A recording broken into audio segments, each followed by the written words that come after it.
Eu já tava pronto pra dormir. Só que eu não conseguia dormir. A minha cabeça não tava parando. Eu não conseguia deixar de pensar em 1 milhão de coisas que eu devia fazer, que eu devia dizer. E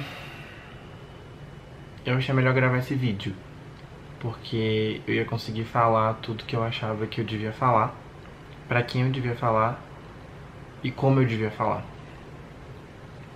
Eu me chamo Matheus Rocha Santos.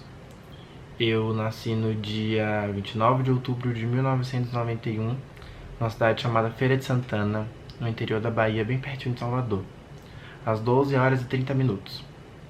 Isso me configura escorpiano, com ascendente em peixes ou aquário, porque eu acho que esse horário não tá incluso o horário de verão, mas minha mãe acha que sim, por isso a dúvida do meu ascendente, e lua em câncer. E tanta água no meu mapa astral, se você entende de mapa astral, você sabe que significa que eu tenho muito sentimento mesmo, sentimento que daria, sei lá, pra 3 pessoas, tudo no meu peito. E eu sempre senti demais. E esse sentir demais foi o que me motivou a começar a escrever há mais ou menos uns 10 anos atrás. Eu criei um Tumblr lá no final de 2009 para desabafar tudo que estava aqui dentro e eu não aguentava mais esconder. Porque durante muitos anos da minha vida eu precisei esconder muitas coisas. Eu precisei esconder, por exemplo, o bullying. Eu sofri bullying, sei lá, por uns 10 anos também, ou quase. Eu lembro que foi meu ensino fundamental inteiro, o meu ensino médio inteiro, ainda uma boa parte da faculdade. O pior do bullying é que ele não é uma coisa só, são muitas coisas ao mesmo tempo, sabe? Você precisa conviver com apelidos, você precisa conviver com ameaças, você precisa conviver com agressões físicas e verbais. E comigo tinha um pouquinho disso tudo. Eu tinha apelidos que eu não consigo nem reproduzir agora, porque dá muito medo de alguém se apropriar disso e usar isso contra mim de novo. Eu tinha ameaças verbais do tipo, se alguém souber das coisas que a gente te fala, a gente vai te esperar na saída da escola, a gente vai esperar na outra rua, a gente vai te bater. E eu precisava também conviver com algumas agressões físicas. Eu lembro de algumas boladas nas aulas de educação física, e as aulas de educação física, nossa, eram torturantes. Eu lembro que eu comecei a fazer futsal porque era obrigatório. E eu passei diversas aulas chorando no banheiro porque eu não conseguia me enturmar e eu era muito zoado. Aí eu achei que se eu mudasse pra handball era mais fácil, as pessoas iam ser mais legais. E eu lembro que eles zoavam os 3 pulinhos que a gente tem que dar antes de jogar a bola pro gol no hand. Aí eu falei, vou fazer vôlei. Talvez no vôlei seja mais tranquilo. E eles ficavam, saca, tipo, feito homem, com força. E eu percebi que talvez não tivesse esporte pra mim nas aulas de educação física, porque todos eles envolviam pessoas, e essas pessoas que me causavam essas coisas. E o pior de sofrer bullying e sofrer essas ameaças é que é muito difícil você falar pra alguém. E eu não conseguia contar essas coisas pras pessoas por medo. Os meus amigos até viam que se passavam algumas coisas comigo, só que eu mostrava muito que eu não me abalava. Eu mostrava muito que tava tudo bem e que era isso mesmo, e que era o que todo mundo me dizia. Se você liga pro bullying, se você liga pros apelidos, se você liga pra essas coisas se tornam maiores, essas coisas te dominam. Então você não pode ligar pra isso. Você tem que seguir a sua vida normalmente. E eu tentei. Eu acho que eu consegui. E eu consegui graças à internet. Enquanto no mundo real eu era ofendido, excluído por ser eu mesmo, na internet eu era aceito. Eu lembro que na época eu tinha um cabelo aqui, ou era aqui, eu lembro que eu tinha um cabelo grande. E isso era 3 vezes mais um motivo pra sofrer bullying. Na época não tinha, sei lá, Thiago York, que é descolado e legal com cabelo grande. Na época isso era ofensivo. Só que toda vez que eu postava uma foto de cabelo grande no Tumblr, ao invés de ganhar apelidos femininos, eu ganhava elogios. E eu fui percebendo que na internet eu tinha oportunidade de ser quem eu sempre quis ser, quem eu sempre fui. Que eu era aceito aqui, que eu era aceito online. E enquanto muitos dos meus amigos criavam fakes para conseguir viver vidas alternativas que eles sonhavam em viver, eu criava perfis meus porque eu queria ser eu mesmo. E eu só queria ser eu mesmo. Eu só queria ser qualquer pessoa comum, sabe? Dessas que passam despercebidas. Dessas que se você vê no meio da multidão você não sabe nem quem é. Eu só queria ser uma dessas pessoas. O sonho da minha vida inteira era ser uma dessas pessoas comuns. Dessas pessoas que ninguém presta atenção. Porque se eu fosse uma dessas pessoas, quem praticava bullying comigo não ia me ver. Eu ia passar despercebido pra eles. E tem coisas sobre mim que eu nunca falei assim, em voz alta, pra todas as pessoas que me seguem, pra todas as pessoas que acompanham meu trabalho, porque eu tinha muito medo de ser rejeitado. Porque a internet era o único lugar que eu era aceito. E se eu não fosse aceito na internet, eu ia ser aceito aonde? Já que na vida real as pessoas me olhavam torto. Moro numa cidade pequena do interior com um monte de gente perto que tinha uma cabeça quadrada. Não todos, óbvio, mas muitos dos que me machucaram e me machucavam. E eram coisas muito absurdas. Eu lembro, por exemplo, que eu sempre fui fã da Amy Winehouse e eu queria muito ir pra um show da Amy Winehouse. E um amigo meu se ofereceu pra ir comigo, que era em outro estado. Minha mãe também foi pra esse show. Fomos eu, ele e ela. Quer dizer, fomos eu, ele e minha mãe pra Recife. E eu e ele fomos pro show. E muitos dos nossos amigos zoaram ele desde então, dizendo que nós éramos namorados. E a gente nunca nem se beijou. Nem passamos perto disso. Muito pelo contrário. Muito longe. E eram pequenas coisas que, somadas, só me davam cada vez mais medo de ser quem eu era. Mais medo de ser quem eu sempre fui. Medo de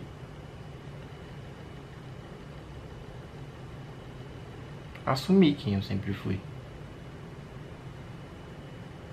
E era muito complicado pra mim também, porque eu não tinha nem certeza do que eu era, de como eu era. Eu não tinha referências. Eu não conseguia ver na televisão pessoas parecidas comigo. Eu não tinha internet em casa nesse tempo. Eu não conseguia acessar um site e perceber que tinha um ator parecido comigo ou Não tinham digitais influencers que conseguiam levantar bandeiras e causas nessa época, ou pelo menos eu não tinha acesso a isso. E foi difícil pra mim conseguir me entender sem ter uma referência. E pensando nisso tudo, foi por isso também que eu resolvi gravar esse vídeo hoje. Pra falar muito sobre isso, porque de repente pode ter outro Matheus do outro lado dessa tela, passando por um monte de coisa e sem uma referência, sem ter alguém que lhe olhe e fale assim: ele também passa pelas mesmas coisas que ele também passou pelas mesmas coisas que eu, e eu também posso conseguir superar, ou conseguir me aceitar, ou conseguir abraçar quem eu sou. E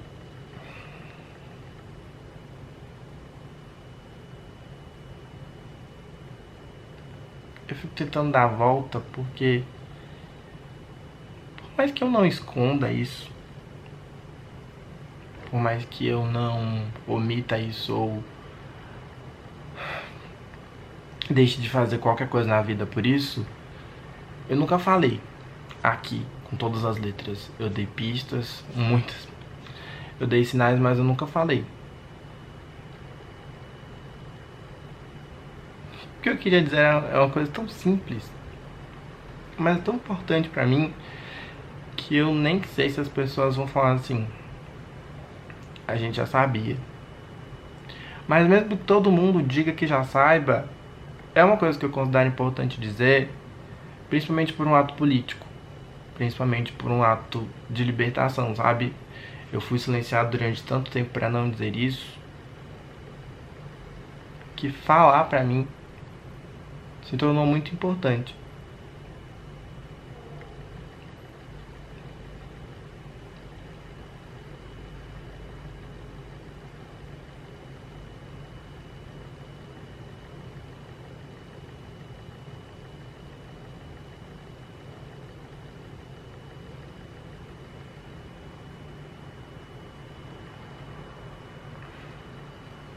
Eu só queria dizer que eu sou gay.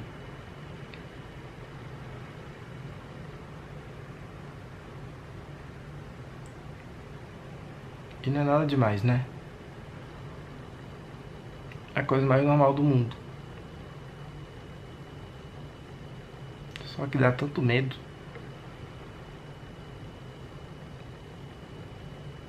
Da rejeição das pessoas, dos comentários ofensivos, dos ufólogos, de pessoas homofóbicas que inevitavelmente vai acabar recebendo. Só que eu preciso falar sobre isso, porque falar sobre isso é falar sobre mim.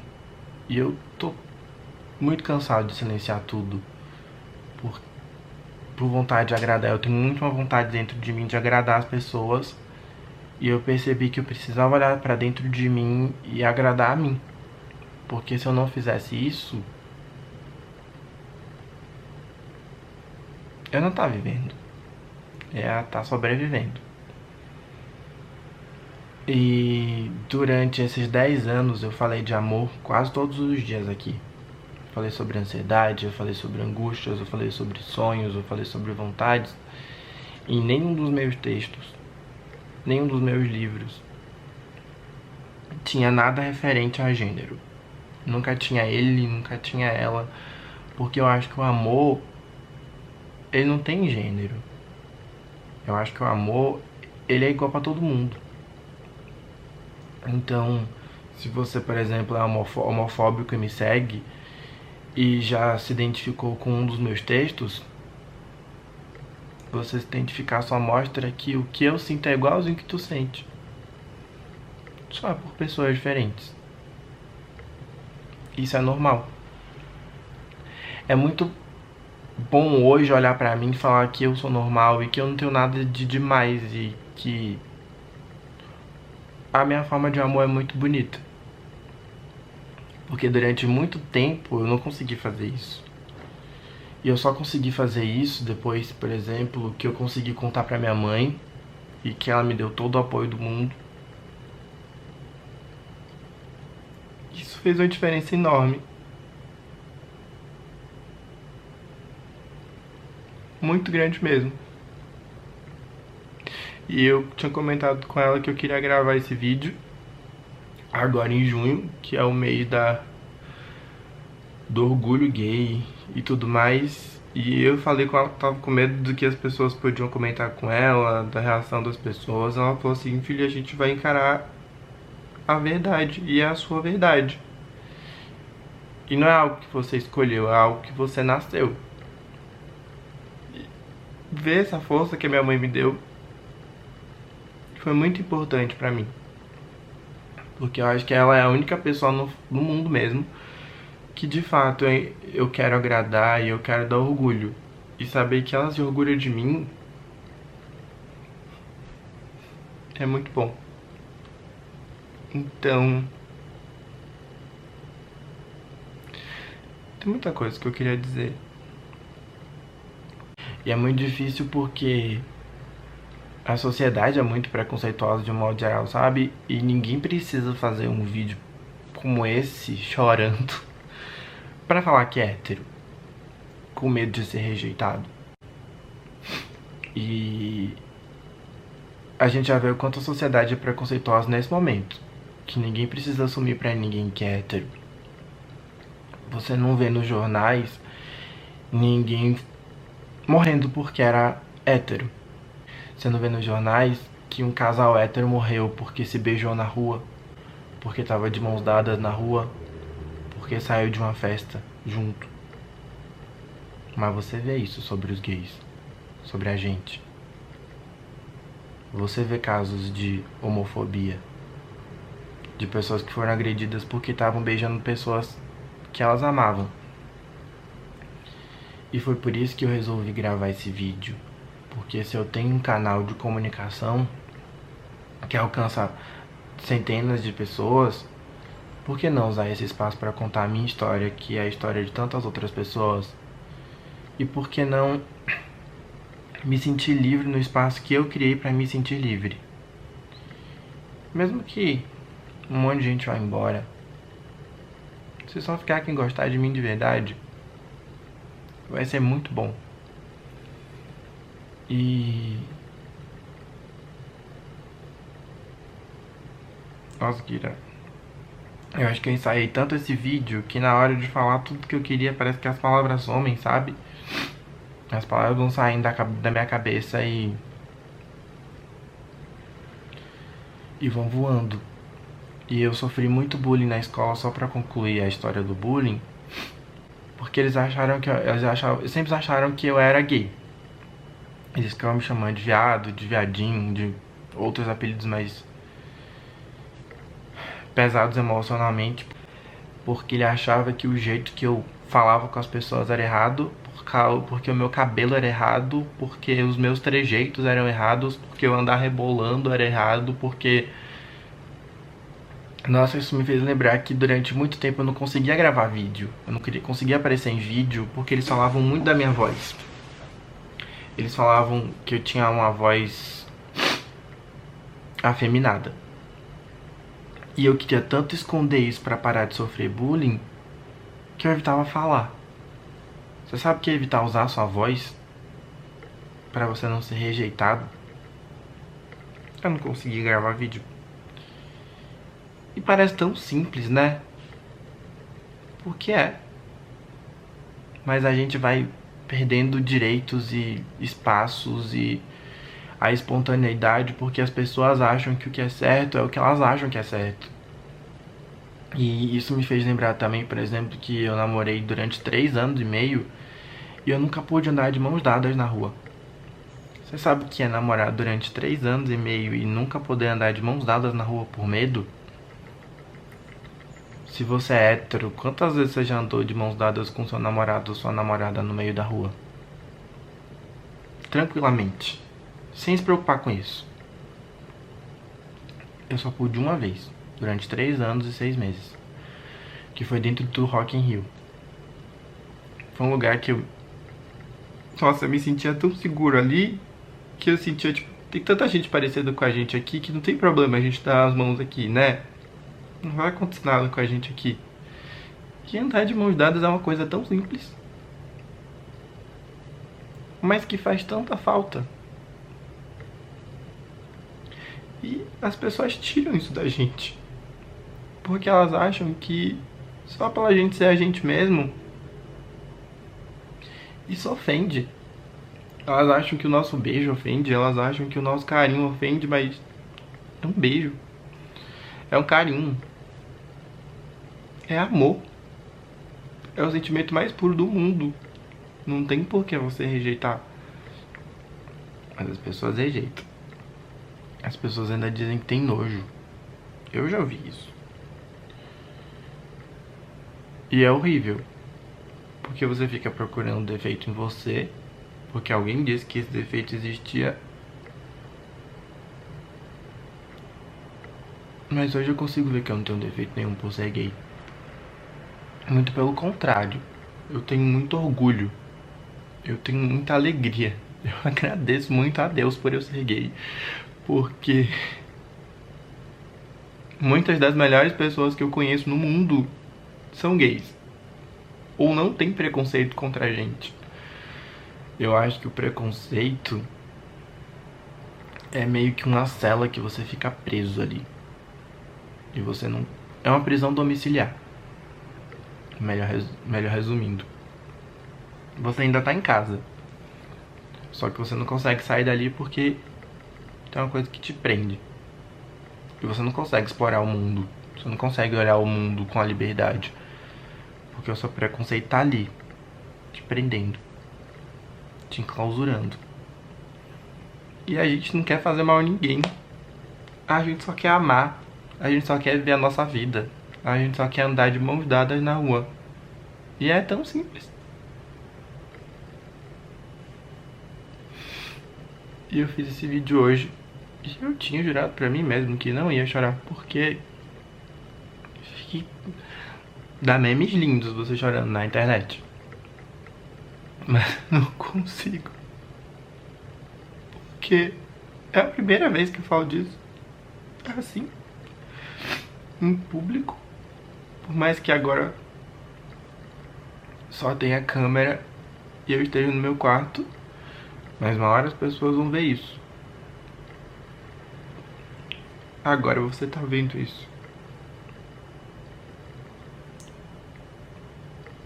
E essa é a minha história. Tudo que você leu até aqui, durante esses 10 anos e 3 livros, quase 4, que o meu 4º livro já vai sair,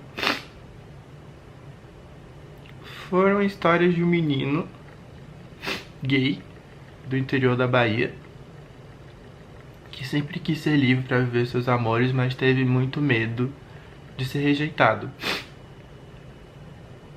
Mas agora eu consigo me sentir mais em paz depois de dizer isso. Independente de onde esse vídeo vai parar, ou onde ele vai chegar, ou o que ele vai causar nas pessoas, eu me sinto mais livre por ter podido contar a minha história aqui, para que acompanhe meu trabalho, porque eu sentia que eu não estava sendo honesto, não falando com todas as letras sobre isso. Não estava sendo honesto em quando eu falava sobre crush, permitir que as pessoas idealizassem uma mulher no lugar da pessoa que eu era afim. Porque não é uma mulher. É sempre um homem.